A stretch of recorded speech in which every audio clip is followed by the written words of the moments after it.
Hello, my name's Billy Burrows.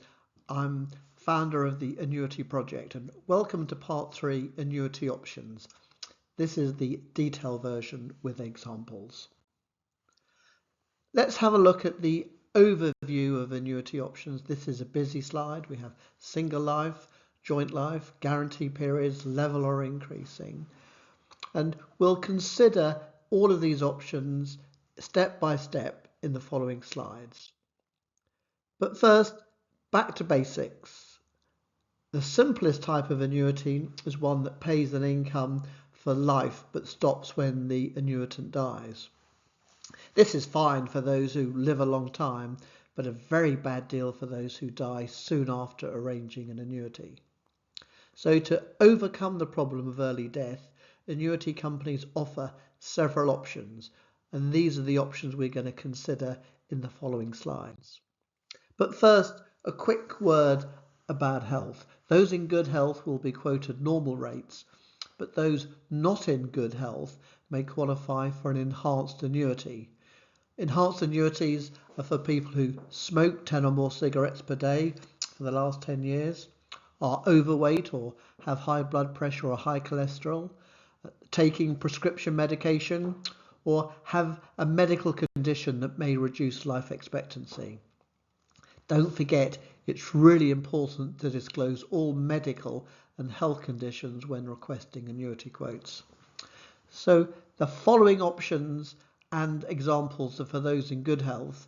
The same options apply to enhanced annuities, just that the incomes will be slightly higher. The next slide looks at enhanced annuities. Somebody with £100,000 age 65 healthy would get 7,643 per annum. If they had high blood pressure, high cholesterol, they can get an increase of about 3%, a further 4% increase if they smoke, and a huge increase of 10% if they're unfortunate enough to have had a heart attack or heart disease. This is nearly a 20% increase from a healthy to somebody with heart conditions. I think this is both good and bad news. The good news is higher income for those with health and medical conditions. The bad news is it reflects reduced life expectancy. So let's look at the first option, which is single or joint life. A single life annuity is simply an annuity that carries on as long as the first annuitant is alive. Joint life means if the first annuitant dies first, the annuity will continue to the second annuitant. Common sense, really. 50% means income reduces by 50% on first death. Joint life 2/3 means the income reduces by 2/3. And a joint life 100% means that on the first death, the annuity continues in full to the second annuitant. The second annuitant is normally a spouse or a partner, but doesn't need to be a financially dependent person. This slide shows the comparison between single and joint lives. Single life pays the most. This is another £100,000 annuity. Moving from a single to a joint life 50% would reduce the income by nearly 9%. Moving from joint life 50 to 2/3 reduces it by a further 3.5%. And finally, the most expensive option, or the least income, is from a joint life 100%. And that's a reduction of 5%. Most people who are married will consider joint life annuities, and it's a personal preference whether it's 50%, 2/3 or 100%. Most company schemes will offer joint life 50% by default. Turning to guaranteed periods, think of guaranteed periods as protection against dying soon after arranging the annuity. For example, with a 10-year guarantee, if death happens after 3 years, will be 7 years of income still to be paid out, the 7 years being the balance of the 10-year guaranteed period. On death, the balance can be paid as continued income or a discounted lump sum.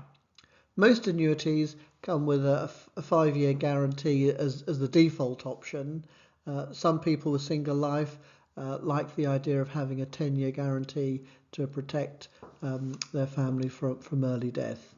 The maximum guarantee period is 30 years, and there's a big reduction in annuity income for the longer guaranteed periods.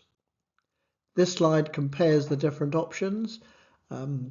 You'll see that this for someone at 65, there's a very small reduction, moving from no guarantee to 5-year guarantee.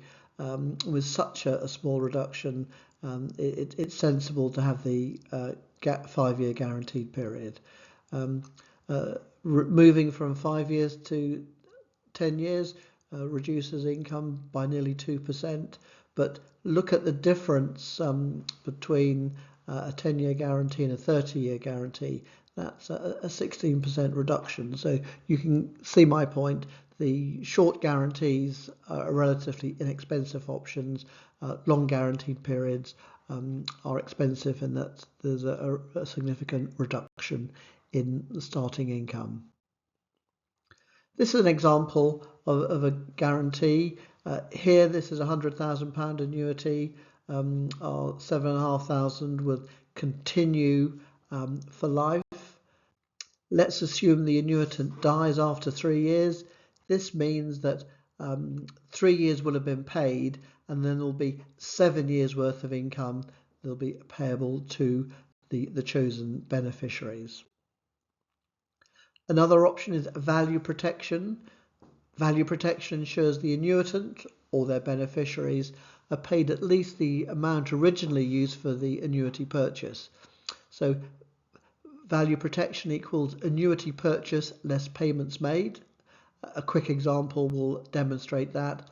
Let's assume a £100,000 annuity with 100% value protection and payments of 7,500.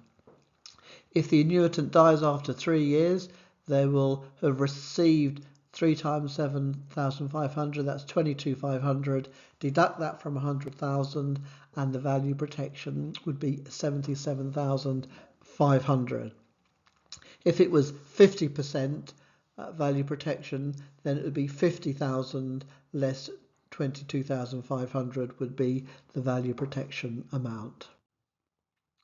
A quick look at the relative expense, moving from no guarantee to 50% reduces the income by 1.22%. Moving to 100% value protection is a further reduction of 4.5%. Turning now to income escalation, level annuities pay the same amount each year. With an escalating annuity, the income will increase each year by a fixed amount, for example 3 or 5% or any other amount. It can also increase by inflation, that's the retail prices index, or what's called limited price increase, LPI, that's simply RPI with a cap. Although most personal pension annuities are level, it's important to think about escalation to protect against inflation. Don't forget, inflation is like sin. Every government denounces it, but they all practice it. Looking at the relative costs, moving from a level to 3% escalation reduces the starting income by about 29%. A further 10% reduction for RPI, and 5%, which we don't see very much of nowadays, 5% increases would reduce the income by a further 13%. This is a chart showing escalation over time. The green line is the level annuity, and the blue and the orange lines are escalating at 3 and 5. And you'll see it takes from age 65 to age 77 for the increasing annuity to pass the level amount, and if you're lucky enough to live into your 90s, you well and truly get the benefit from escalation. But with a 30 or 40% reduction in the original income, you can see why most people are attracted to the level annuity option. This is an interesting chart because it's the reverse. The green line is actually the level annuity, but it reduces every year. The spending power reduces because of the effects of inflation. Here we're assuming inflation is 3%. The blue line is level, and that's because the annuity is increasing at 3%, but it's reducing by 3% per annum because of inflation. And then the orange line is increasing slightly because although it increases at 5%, inflation is assumed to be 3%. This is quite useful because it shows that a level annuity, although it starts off at a high level, in real terms, i.e. that is inflation adjusted, the spending power of the annuity reduces over time. Let's have a quick look at tax.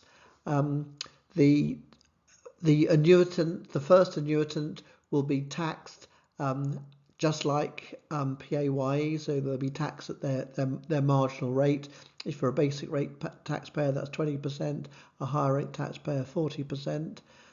But payments to the second annuity or the beneficiary, for example, a joint life or the balance of the guarantee, depends on when the first annuitant dies. If the first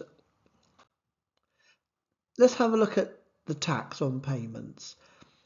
The payments for the basic annuity, that's the annuity for the first annuitant, this is taxed as income at the marginal rate, just like PAYE, just like income from work. So a basic rate taxpayer will pay 20% and a higher rate taxpayer will have 40% tax deducted. But payments to the second annuity or beneficiary depends on the date of the first annuitant's death. This is a bit busy, but I'll talk you through it. If the first annuitant dies before age 75, then any benefits, whether it's joint life income, whether it's the guarantee period or the value protection, is tax-free.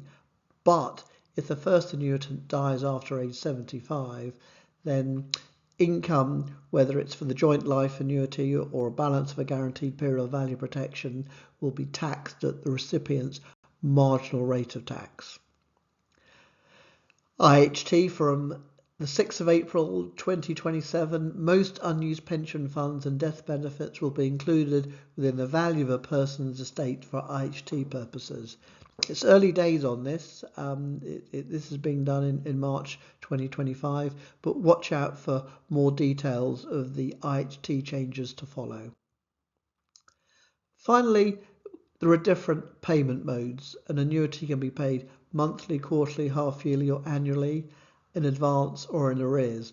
In advance simply means at the beginning of the time period, so the beginning of the month, and arrears is at the end, so the end of the month. Most annuities are taken out monthly, and by tradition, annuities are quoted monthly in advance by default.